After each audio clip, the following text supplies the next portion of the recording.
And joining us right now on the Rothman Orthopaedics guest line, talk all things 76ers, our friend, one of our favorite people to talk basketball with, Michael Caskey-Blomain of CBS Sports. You should check out one of his latest stories covering all things Joel Embiid and, how about this, multiple hand surgeries. Michael, welcome in. Great to see you again. What the hell happened to Joel Embiid's hands? I knew about the one. What was with the other? Yeah, they kind of just snuck that in there, Mark. I think we were all waiting to hear the update on the right thumb with the torn ligament. We knew that surgery was going to be coming down the line. They said right after the season ended that he would probably be taking, a couple of weeks for family time with his kid and his family, and then he would end up having the surgery, which is, basically what happened. It was about a little over 2 weeks after the regular season ended on Monday when he had the surgery. But yeah, I hadn't heard anything about a left index finger. He hadn't mentioned it. The team hadn't mentioned it. So apparently he was playing with bum digits on both hands, a busted face, fresh off a concussion. And, it apparently still wasn't enough for some people. But to me, I think it was just a testament of, his toughness and his ability and desire to be out there for his team. So, I think he deserves credit for obviously everything he played through in the playoffs. And that finger is just another thing on the list. Yeah, I know to which you are here's my show, I believe, right? Yeah, yes, he was. Mark. And I think I love Marcus Hayes. I think he does a great job, and his opinions are his opinions. I interviewed him a couple weeks ago, and yeah, it blew up.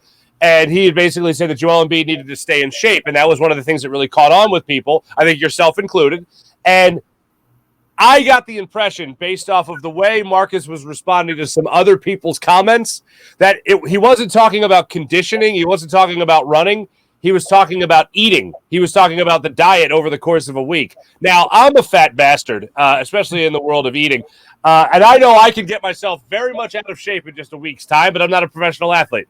Had you heard anything about Joel Embiid kind of falling into comfort foods or anything like that in the time he was away with the concussion? Nah, Mark, I hadn't. He didn't provide us with any updates on his diet during the week he was away in the locker room. I would assume that he, stuck to his usual. He has a chef that he hired at the beginning of last season that I think was a huge part of him kind of taking that next step in terms of his conditioning. Maybe he had some late night ice cream when his head was hurting a little bit and it got to him. But, overall, I doubt that his whole focus from the time that injury happened in Game 6 to Game 3 in Philly when he was able to get back on the floor, he was solely focused on that, making sure that he was able to get back for his team and miss as little time as possible. So, I don't know what he was eating, but it seems to me that he did, or, that he probably did at least everything that he could to be out there and be, his best self for the guys. Yeah, I would hope so. I hate talking about it anymore, but I just want to get your feeling on it. Was he snubbed for MVP of the NBA this past season? I don't think you could say he was snubbed, Mark. I think there's an argument to be made both ways. I understand the Jokic love and all the credit that he gets back-to-back MVPs. I think it's just really tough to have a guy play as well as Joel did 2 seasons in a row and have it come down 2 seasons in a row that you come to second place behind the same guy. I think it's just like a tough thing. Obviously, if you're a Joel fan, if you're a Philadelphia guy, you're going to go, in that direction. If you're a Denver guy, you're going to go in that direction. I think to me, the bigger, if you want to use the word snub, was him not being on the first team All-NBA, which I think, again, that's not a shot at Jokic. I tweeted something about that out, how I thought it was ridiculous. And a lot of people were saying, well, Jokic is better. He had the better season. I was more saying that I think that NBA needs, as a lot of people have said, Jason Tatum said this at the podium last week. I think the NBA just needs to redo the All-NBA team. So it's just the 5 best players. You can vote regardless of position. Because to have the guy that was second in MVP voting, that led the league in scoring, as dominant as Joel was all season, to not be reflected as one of the 5 best players in the league for last season, I think it's a crime against Joel in the league. So I think moving forward, they need to, figure that out. And also, just to throw in, I also thought he probably should have been second team all defense. I feel like his defense at this point is flying under the radar a little bit in terms of what, the impact that he's able to have and how important he is to the Sixers back there. And as good as Matisse Thybulle is, he made second team all defense. I think Joel is more impactful and a better defender for the Sixers than Matisse is. So I think the fact that he wasn't on either of those teams, to me, was a little bit more egregious than the fact that he came in second behind Jokic in the voting. I believe in a couple, very few sports conspiracy theories that have to do with Philadelphia. The one I absolutely believe in is that the Flyers will forever pay for the sins of the 70s. Like, I just think that the NHL will always hate the Flyers for beating the crap out of the rest of the league and actually winning in the process. And what I'm kind of starting to buy into right now is that the league definitely, the NBA hated the process itself with Sam Hinkie and losing and all that. Do you get a sense at all that there is some sort of bias against the Sixers and against Joel Embiid for what Sam Hinkie came in here and did? I think so, Mike. I really do, even if it's a subconscious one amongst a lot of the voting media members. But I'm sure you remember there was a lot of media members, especially national ones, that were, like you said, very anti-process. They made those opinions known via, writing on TV, through the radio. And I think, it's the same, a lot of those same people that are still voting for these awards. And I think even if they're, it's not at the forefront of their mind when they're filling out their ballot, like, you know what, I hated what the Sixers did and how they got Joel. He is the process. That's literally his nickname. He's a constant reminder to, media members of that time. And I think there is still a little bit of an unconscious bias toward it. That's enough to, if you're weighing between two guys that you think are almost even in voting, like Jokic and Embiid, and you have that in the back of your head, like, oh, well, Embiid came from this whole thing and they stunk. Well, Jokic was this second round nobody that they picked up at the 41st pick and, developed into this MVP. The story there is maybe a little bit more, like intriguing, and that could be the edge. But so, yeah, I definitely think there is still a little bit of subconscious bias against the Sixers and Joel in the minds of a lot of the national media. Yeah, I know Markelle Fultz kind of put that back into the realm, back into people's minds when he was talking about, oh, there's no way, they just hate the process. There's no way he'll win. If you were, and I've asked a couple of people this, but I want to get your take on it. When it comes to Joel Embiid, if you were to sit him down and say, okay, you're great, you're doing great, but if you really want that MVP award, this is what's going to have to happen. What is that thing? Probably like take Jokic out when they play the Nuggets next season, like, slide under his ankle when he's going out. Make sure he misses 20 games or something, because the argument really has been 2 years ago, Joel would have won it if he hadn't missed all that time. Right. Last year, Jokic still played more games. Joel played the most games in his career. But no, I mean, I really don't think there's any individual thing he could do. He was good enough to be the league MVP each of the last 2 seasons. It's unfortunate for him that it coincided with Jokic putting up, crazy numbers that a lot of stat people really were into, which is legit. I use advanced metrics and stats in some of my writing, but I think it's important to balance, obviously.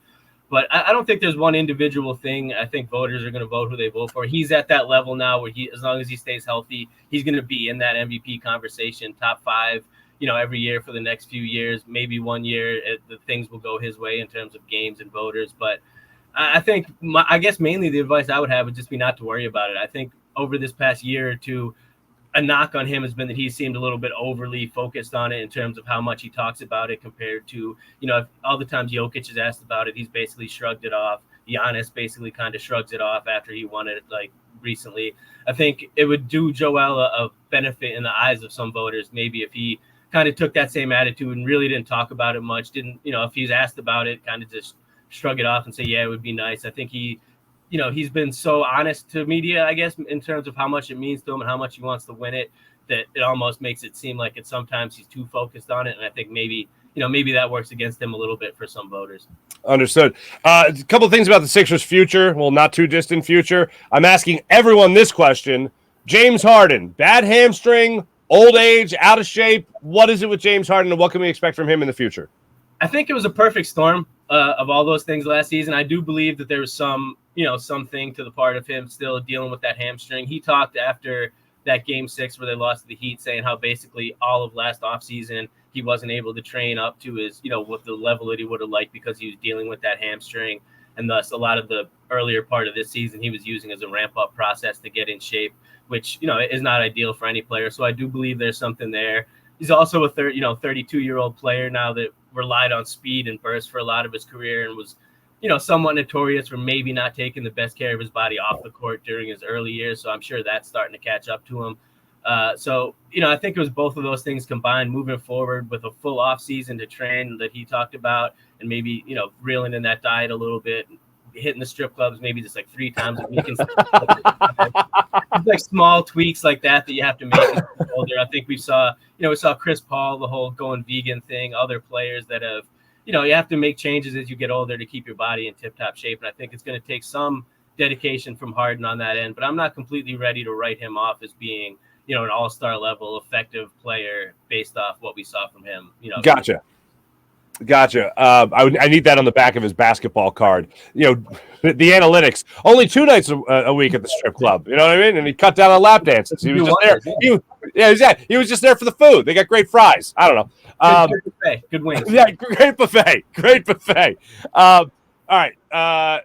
We're hearing these names out there in trade rumors, and I hesitate to even call them rumors because it's all, I think, just speculation at this point. The reports that are out there are really just people speculating on what the Sixers could do, but the names involved are Tobias Harris, Matisse Thybulle, and Tyrese Maxey. What are we doing here? I think Maxey is as close to untouchable without being an MVP candidate as he can be. What about the other names there, and what do you think about Maxey as well? Ask about all 3 of those names, Harris, Thybulle, and Maxey. What are we doing here? Well, to answer that directly, what we're doing is we're entertaining that period of time in the season where, the Sixers season ends and before the draft and free agency starts. So there's really nothing that can officially happen. So, to fill that space between fans and media members, we're going to come up with names to throw out there, potential trades, things like that. I have talked to the Sixers directly in the past couple of weeks, and I've been told basically what you said about Maxey. There's really no untouchable for the Sixers right now, other than, I'm sure you could say Joel is untouchable. They're pretty much open to whatever this summer is kind of the vibe I've gotten from talking to the team since the season ended. Pretty much anything's on the table. Nothing is like forced. They don't necessarily feel the need to trade Tobias Harris. They don't feel the need to trade Matisse Thybulle, but that doesn't mean they're not, open to entertaining offers if the right one comes. As the summer progresses, once we get to the draft and the start of free agency and teams start to make moves, I think we'll potentially see some more things at that point. Like, out of those 3 guys, like you said, Maxey is to me the absolute least that, likely to be traded. Tobias is somewhere in the middle. And Matisse, I think the fan base at this point is much more eager to trade him than the organization is itself, which we see a lot. He kind of obviously fell out of favor with the Toronto series. Sure. Not fully vaccinated, not being able to play in those games. And then obviously the lack of development on the offensive end over the past 3 seasons since he was drafted is, I think, giving some people Ben Simmons flashbacks in Philadelphia, which is obviously not a great thing. But if I'm the Sixers and I'm looking at the roster right now, Matisse Thybulle is really the only reliable perimeter defender you have on that roster, especially considering the injury that Danny Green had. We don't know, how long he's going to be out. Even when he gets back, he's on the wrong side of 35, coming off an injury. He's probably not going to be a lockdown guy. So, I think the Sixers are well aware of the fact that Matisse is their best defender right now. So if they are going to trade him, I think it's a situation where you got to make sure you're getting some athletic, wing guys back, or else you're going to get cooked, consistently on the perimeter next year without Matisse in there. So, to circle back, I think everything is kind of on the table right now for the Sixers. There's still 3.5 weeks until the draft starts and another week until free agency. So I think for the next month, most of June, we'll hear a lot of rumors, like a lot of, smoke and mirrors and things like that. And then once, the end of this month comes around, some of the dust will settle and, we'll probably see some moves starting to be made. How real is the whole Bradley Beal stuff? How real is that? I think it's real to Philadelphia's front office. I think Daryl Morey really always operates with the idea that he could get something done. And I know the Sixers are going into this offseason not thinking that their roster is good enough at, the highest level in terms of like top tier talent, as well as, the surrounding rotation pieces around Joel and James. So it's definitely something I think the Sixers are going to kick the tires on if they haven't already been in contact with Washington's front office. A lot of that obviously is out of their hands. It'll come down to Bradley Beal specifically, who's been, kind of quiet. He's said he wanted to stay in Washington. They can obviously pay him the most money.